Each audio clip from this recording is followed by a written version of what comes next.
Another day, another vlog nga guys, no? So ngayon, kainan na. So, dinala nga ako guys ni Indiano dito sa favorite place niya dito sa Mysore kung saan siya kumakain ng biryani, no? So, tingnan natin kung masarap pa talaga guys. So, nag-order lang kami ng biryani guys kasi yun lang naman yung pwede sa akin. Yun lang naman yung kinakain ko mostly. Mostly, nung una kong punta dito sa India guys is biryani talaga yung nauna kong nagustuhan guys. So, ito yung in-order naming dalawang set to, no? Pero hindi ko to mauubos guys kasi sobrang laki man. So sabi ko, sige tingnan natin. So ang laki-laki guys, oh. Pero may pagka ano din siya guys, mura lang din dito. So sabi ko, siguraduhin mo lang na masarap dito, sabi ko. Sabi niya kasi iba yung biryani daw dito kaysa sa Bangalore. Dito man kami sa Mysore guys.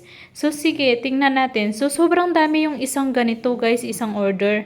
So dalawa yung in-order niya. Akala niya naman kung ang ano ko no, ang takaw-takaw ko kumain. Hindi naman ako matakaw kumain.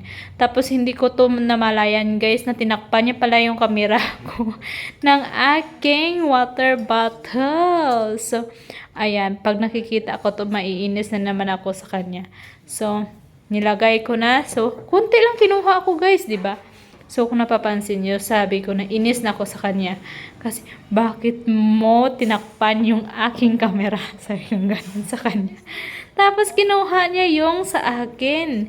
Hindi niya binawasan yung sa kanya. So, yung kalahati na kinuhanan ko is, kinuha niya guys, inubos na yun, yung isang parang bowl na yun na stainless. So, inubos na yun yung biryani na yun guys. So, tingnan natin.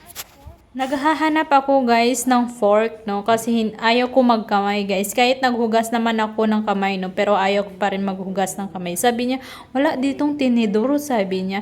Yan na lang yung sa lemon chicken yung kunin mo, sabi niya.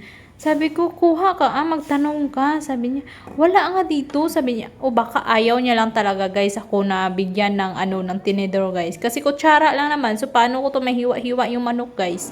So, pinipilit niya talaga na yung tinidor ng lemon chicken yung kunin ko daw guys.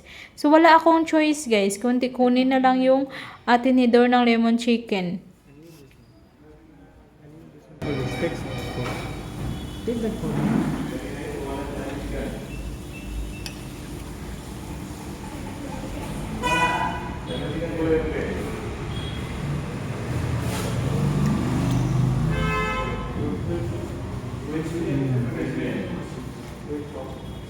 So, sinabi niya sa akin guys, sabi niya, it's not spicy. So, tignan natin kung hindi talaga spicy guys. So, sa unang subo, no, sabi ko, oo, hindi naman siya spicy, masarap. Sabi ko, nakakaiba siya kaysa sa Bangalore, sabi ko. So, dalawang subo na naman guys. So, sa pangalawang subo guys, sabi ko, oo nga, masarap talaga siya, sabi ko. Pero tingnan nyo mamaya guys, pag ilang subo na ako guys, tapos saka ko sasabihin na, spicy pala, sabi ko ganun sa kanya. Loko-loko din ako minsan. Tapos ang pieces ng mga chicken nila guys na binibigay, no, is sobrang laki. So yung boiler siguro yun guys na chicken na 45 days guys, siguro yun mga 2 kilo yung isa, siguro yun guys. Yun siguro yung pinanghalo nila dito sa biryani nila kasi sobrang laki ng mga chicken nila guys. Very boneless. Ito naman is yung Lemon chicken. lemon chicken. Ito siya guys, lemon chicken. Try natin.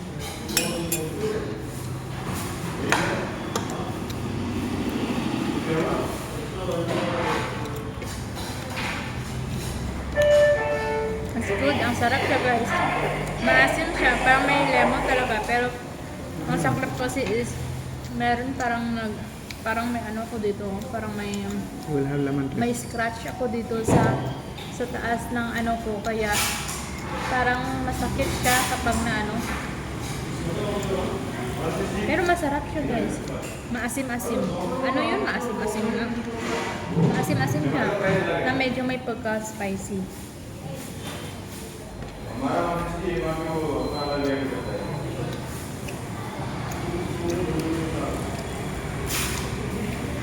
It's good, but touching here to my That the cut is there, right? Because of that you feel spicy. Little bit spicy, but it's good. And price is less.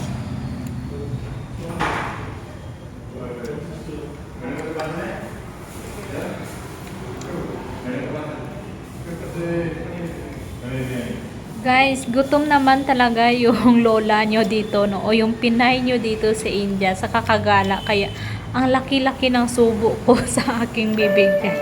Kung wag nyo na lang pansinin, no? Kung ano yung pinanggagawa ko. So, pagkatapos ko na nito, guys, nagreklamo na ako, guys. Guys, sabi ko, hindi siya spicy, no?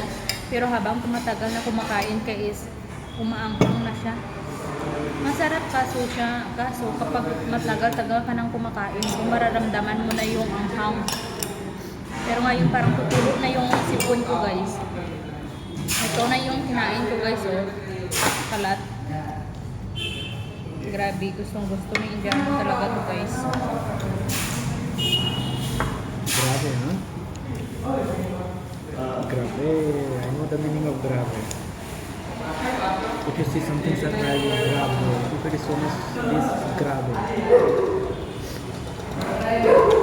Kahit maanghang, guys, no, ituloy natin yung kain, guys, kasi sayang naman. Kahit na sobrang tulong-tulo na yung sipon ko dito, guys. So, pasensya na kayo sa terms na sipon, no. Kasi kahabang tumatagal, guys, kung saan na kunti na lang kinakain ko, no, saka pa naman nag-anghang na siya, guys. So, si Indiano, guys, is hindi mawawala yung salad sa kanila. Salad na onion, guys. So, raw na onion. So, kain pa more. So, ayan. Nagkamay na siya. Sobrang sarap na sarap talaga dito siya, guys. Basta pag biryani, guys, paborito niya talaga. Every Friday kami, guys, nagbi-biryani, no, kung andito siya sa Bangalore. Pero kung sa probinsya, guys, is wala naman doon, guys, mga restaurant na hilig mag-deliver or ano sa province. Nung nasa province kasi sila, guys, is hindi siya masyadong kumakain ng pagkaing labas, no, kasi wala man delivery. Dito sa Bangalore, guys, is anytime kung gusto niya, guys, is order lang siya sa labas. So every Friday talaga kami is nagbi-biryani kasi yun yung gusto niya, guys. So itong isa, guys, is sabi ko, mauubos mo yan. Mauubos mo ba yan? Sabi niya, hindi siguro, iti-take out na lang natin. So, sabi ko na nga kasi sobrang dami kasi, guys, ng isang order lang. So, ito naman, guys, yung kanilang panghimagas. Pero hindi ko alam kung anong tawag ulit nito, guys. Nakalimutan ko. Yung puti na yan, guys, is parang candy siya. May pagka-menthol something. Tapos yung seeds na yun is parang, ewan ko, gusto lang nila. So, nag-aabang na kami dito, guys, ng sasakyan pa uwi. Kasi sabi ni Indiano, guys, is meron naman daw ditong bus na dadaan. So, mag-aantay lang kami, guys. Tapos, mapapansin natin, guys, yung mga tao na nakamotor dito, guys, is mahilig talaga sila, guys, mag-drive na may kausap sa cellphone. Tapos, sipit-sipit lang nila sa tenga nila, guys. Or, ano lang nila, lagay lang nila sa tinga nila, tapos nakaipit lang yun sa kanilang shoulder at saka sa tenga habang nagda-drive. So, yun yung hilig ng Indian, guys. Kahit saan ka pumunta is makikita mo silang ganyan. Ganyan, guys, oh. Kung nakikita nyo, yan. Ayun, hagip ka talaga ng camera. Huli ka. So, sabi ko, guys, kay Indiano, guys, sabi ko parang medyo matagal na tayo dito. Wala namang dumadaan na na sasakyan. Sabi niya, mag-aantay pa tayo ng 5 more minutes pa. Kung wala pa talaga is maglalakad na lang tayo. Siguro, guys, kung maglalakad kami papunta doon sa hotel namin is mga around 30 minutes o 35 minutes. Pero okay lang din naman sa akin, guys, maglakad. Kasi bagong kain lang naman kami, guys. So, tingnan natin kung makakaya ko pa maglakad ng sobrang layo. Kasi sobrang tagal ko na talaga, guys, na hindi naglalakad ng malalayo, no? Kasi bahay nga lang ako ngayon. Kasi ngayon sa India, guys, is hindi na akong taong gala. Nung sa Pilipinas ako is taong gala ako. Ngayon sa India, guys, is kinulong man ako ni Indiano, guys. To taong bahay na ako. So, adjust lang, guys. So, sabi ko kay Indiano, wala talaga. Sabi ko, ano plano mo? Sabi ko, kasi mag-alas 9. Parang mag-alas 9 na ng gabi to, guys. Tapos medyo malamig na rin yung simoy ng hangin dito, guys. Pero kapag maaraw ha, parang ano siya, mainit. Parang Pinas time lang din. Parang Pinas lang din siya, mainit kapag maaraw. pag umaga, pero kapag gabi is ang lamig ng simoy ng hangin dito. Pero mas malamig dito guys kapag winter guys, kasi bukid man to. So parang Baguio style daw siya guys, so mataas siya. So wala pa din guys. So nagaantay pa rin kami, wala pa rin. Sabi ko nga kay Indiano guys, uwi na lang tayo, maglakad na lang tayo. Sabi ko, kung may makikita tayong bus is pwede naman siguro tayo sumakay. So sabi ko sa kanya, so tara, lakad tayo. Pero medyo mahirap yung kanilang kalsada guys, kasi medyo pababa siya guys. So ayan siya guys, oh. Ayan. So medyo mahirap siya guys, parang tinutulak ka ba na pababa, na parang tatakbo ka na parang iwan.